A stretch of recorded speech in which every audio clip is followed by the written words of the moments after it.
The first full week of the 2025 Indiana legislative session is now in the books. The agendas are set, from education to property taxes. And what about legalizing cannabis?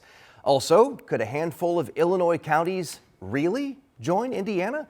We're going to get to that last one here in a bit. I'm Dustin Grove. Thank you so much for joining us for Crossroads Politics here on WTHR+. Lawmakers did take a bit of a break from the session earlier this week as Indiana's new governor, Mike Braun, was officially sworn in. That was Monday.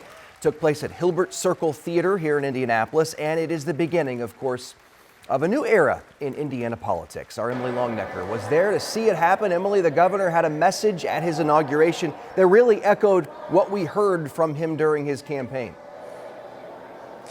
Yeah, certainly he did, Dustin, and it was also a message of change. Things are going to change.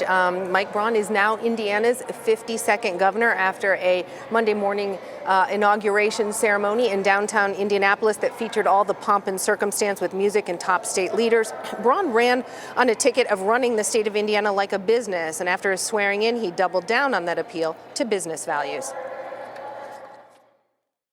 That same entrepreneurial drive must live within us, each of us, to face today's challenges.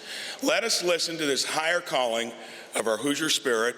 Let us draw upon the cooperation and determination our younger years required, not tied down by government burden, choked by economic strain, or hindered by the fear of the future. Braun used his inauguration to lay out his agenda in more detailed terms. Property taxes remain his top focus. We know that lawmakers have been following his lead on this. He was focused on rolling back property tax bills to where they were in 2021. He said that during the campaign, and capping future growth. He also wants to lower the cost of health care, and that is something that Governor Braun has repeatedly talked about, his own experience with lowering health care costs in his own business 16 years ago, and the need to change the prior authorization system. That's another area where Republicans are on board. House Republicans outlined their agenda on Tuesday, and they had several ideas on how to lower health care costs. One of them, capping the prices that nonprofit hospitals can charge without losing their nonprofit status. As written, that would be capped at 200% of the Medicare reimbursement rate. When you look closer at the numbers, you see some of our highest cost hospitals that are driving this issue are our large not-for-profit hospitals. So in 1004, we're going to look at how we can better hold accountable those hospitals to save Hoosiers real dollars on health care. I look forward to working with my colleagues in both houses, Governor Braun, and stakeholders to find solutions that save Hoosier taxpayers money. And Governor Braun has been busy since his swearing in, pushing his agenda here at the State House. And at this point, so far, it looks like both Republican caucuses from both chambers are on board. Dustin? So, Emily, how are lawmakers going to divvy these priorities up? So, you know, it's kind of a divide and conquer situation at this point. Right now, the House is tackling the budget first, getting that draft put together. Then they will send that over to the Senate, and the Senate will use the House's budget as a starting point as they then craft their own version. And then the chambers will have to work together to come to some kind of compromise on those two different versions. It's the same thing in reverse for property taxes. The Senate is working on property taxes right now in SB 1, and they will send that proposal over to the House when they're done.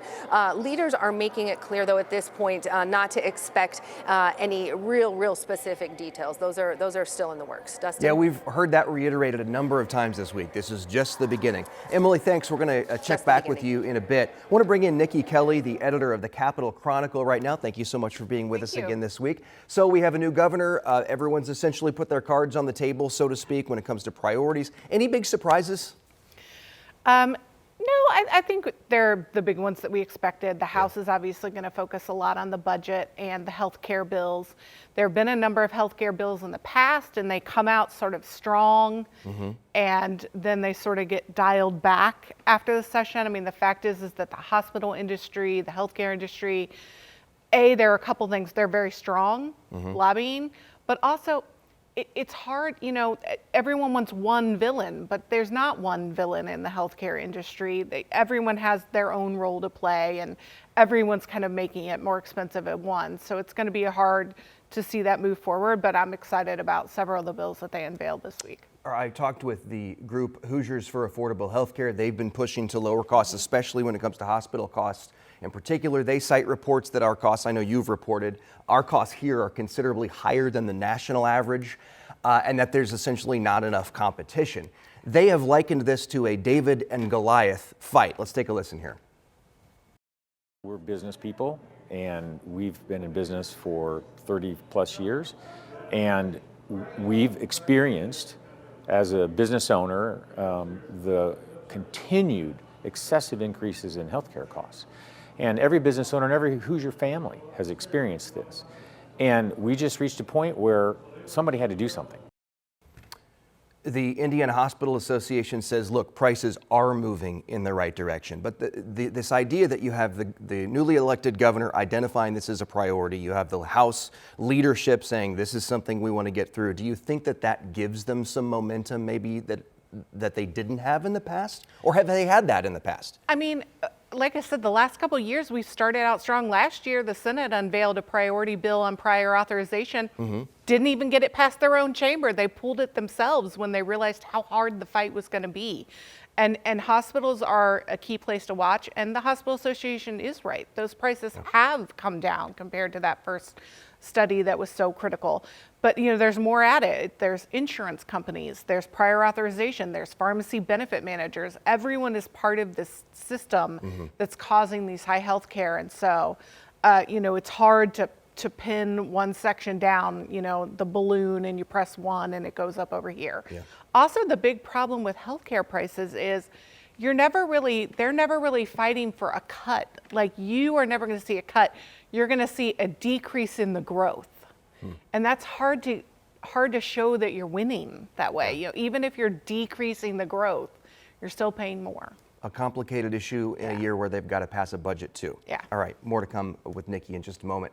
Still to come here on the show this week, Governor Braun signs more than a dozen executive orders, among them telling state workers to return to work in the office. And another order that ends DEI. We'll look at those and the Republican plan to see if Indiana can take some counties from Illinois. The debate over redrawing the state boundary lines right after this. Welcome back to Crossroads Politics. As state lawmakers work on passing bills this legislative session, Indiana's new governor isn't wasting time making changes on his own. Emily Longnecker is back with us. She was there as the governor signed several executive orders in his first 24 hours in office. So, Emily, what do these orders do?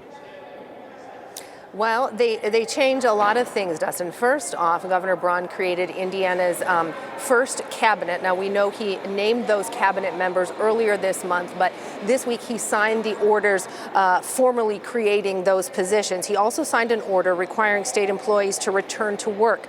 During the pandemic, like many businesses, the state of Indiana turned to remote work. In the years since, many employees have continued to work remotely. Governor Braun says that's over. He wants everyone who can come back to work to do so. We believe in the value of in-person collaboration and believe this will foster a stronger, more connected state workforce.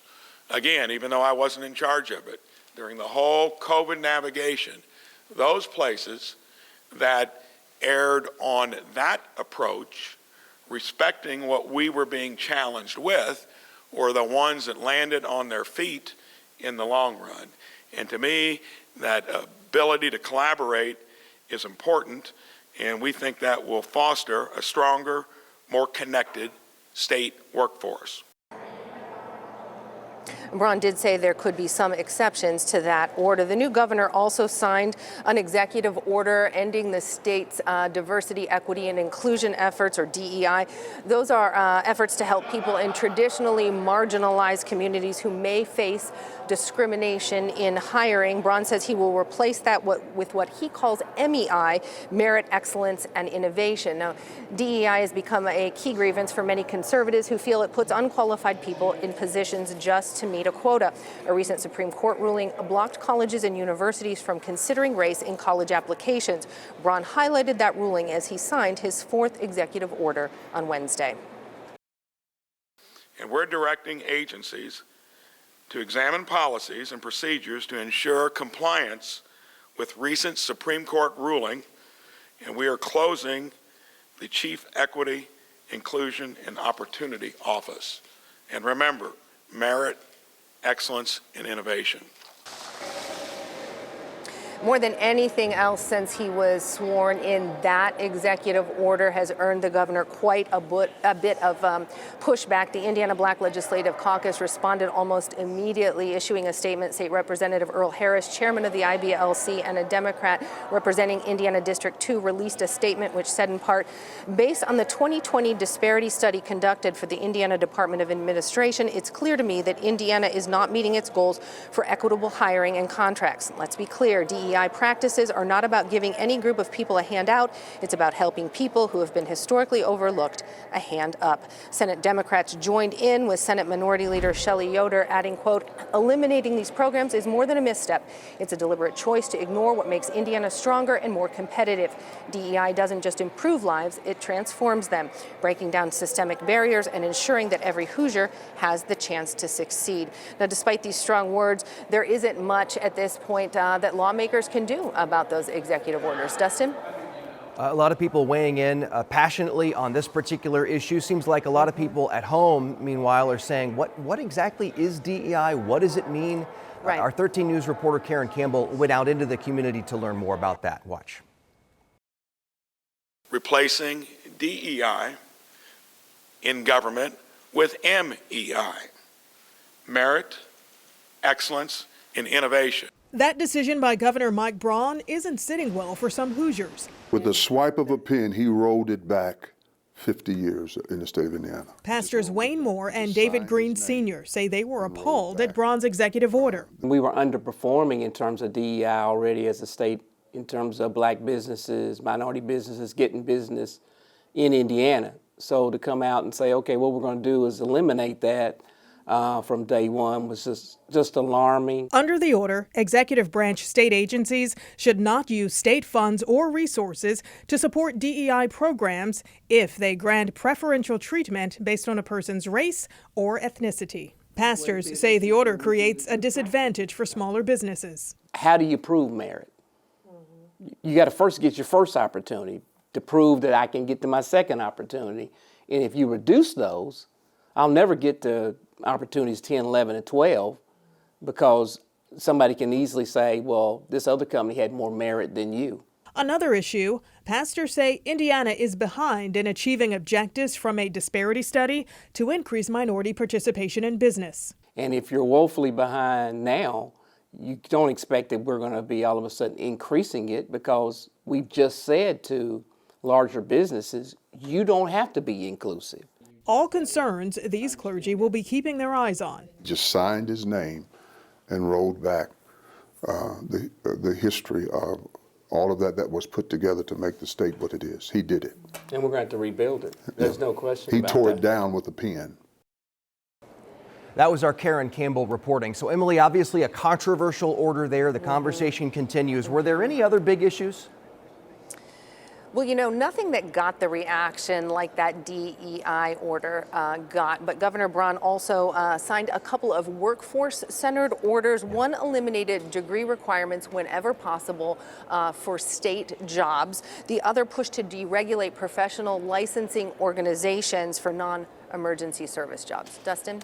All right, we'll check in with you in just a second. Want to bring in Nikki again. This DEI bill really has raised a stir. How do you see this potentially playing out in this session? Or is this something that's getting a lot of attention right now? It's a signed executive order. We're not going to hear much about it again. I think it's probably going to be the latter. Okay. You might see a few amendments tossed out by, House or Senate Democrats on the issue, but it was already an executive order. It was a program that, I think provided some valuable training at some point, but the office was paid for by outside dollars, and so that will go away. And I think overall, Hoosier citizens won't see much of a difference. The governor talked a lot about kitchen table issues. These were more cultural issues. Do you think that was a strategic choice?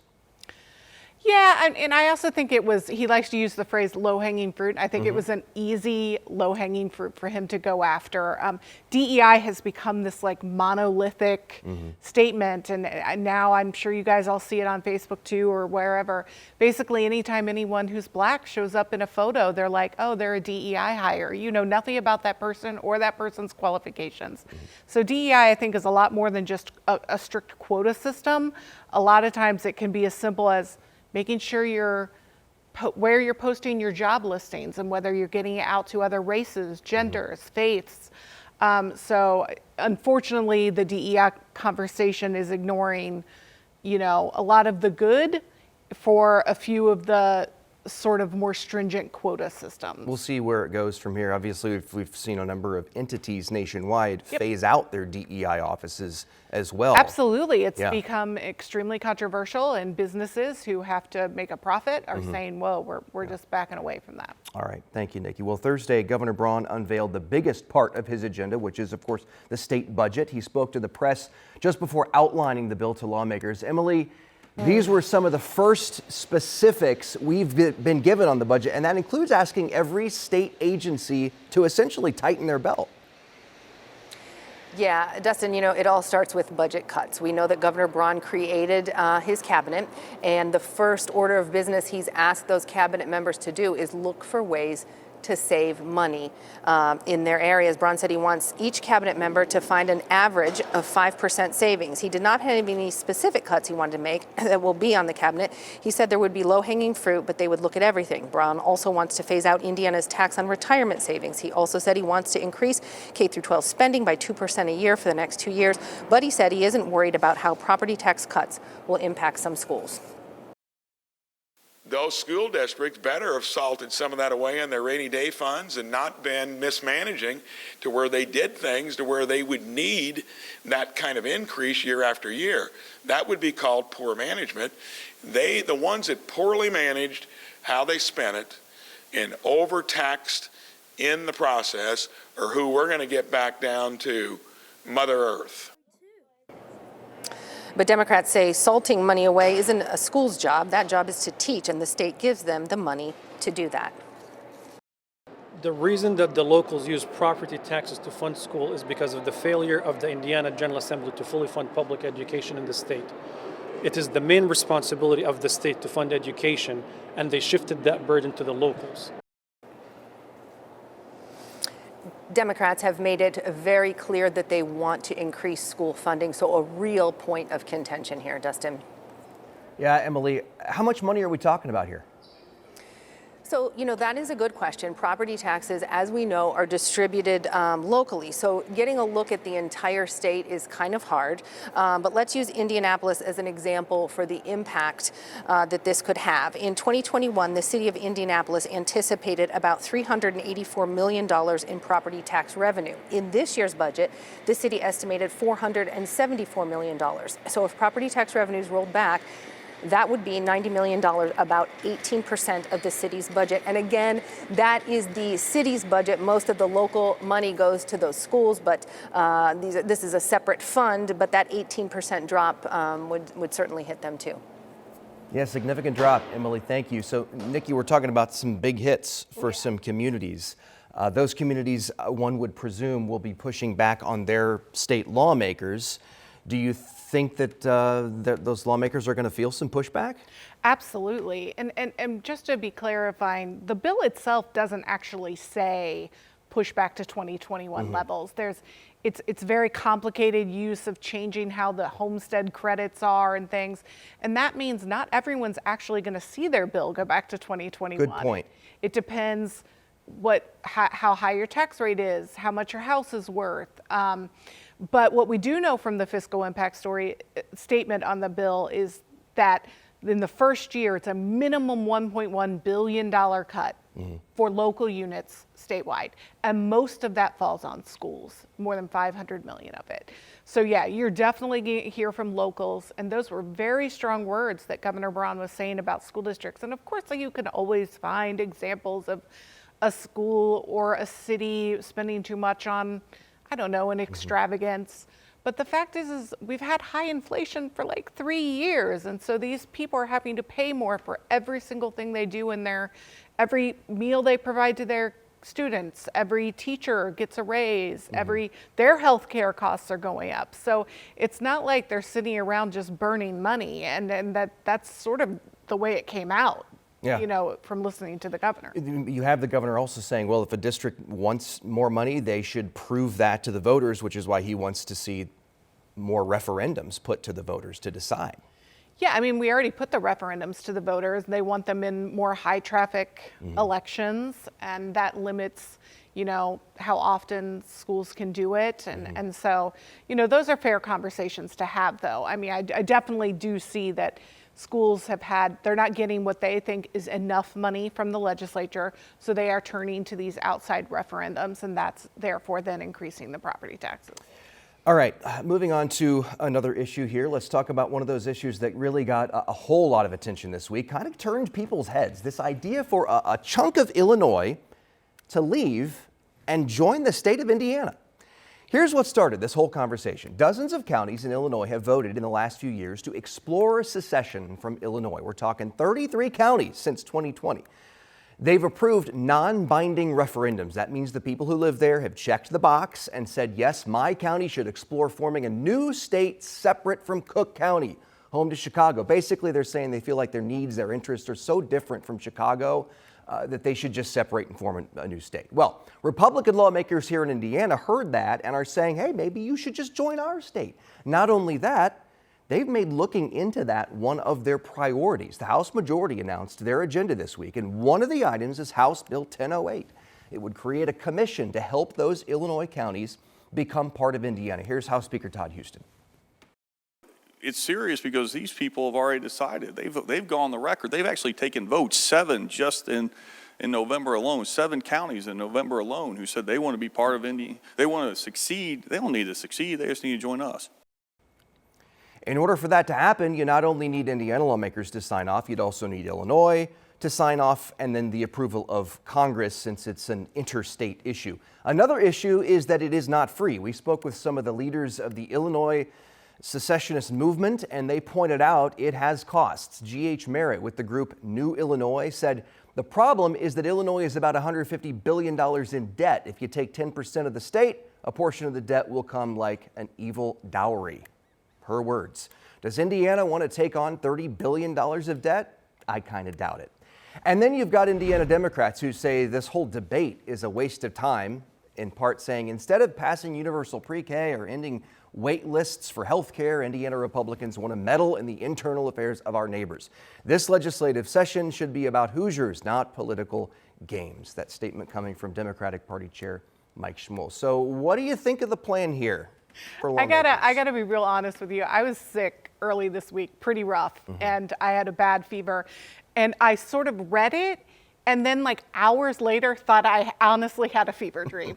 and no, it's not. It's even the House Speaker's bill. Yeah. So, it's all the rage. We're gonna take Greenland, and, we're taking the canal back. So on one hand, I'm finding it kind of amusing. I did learn a lot.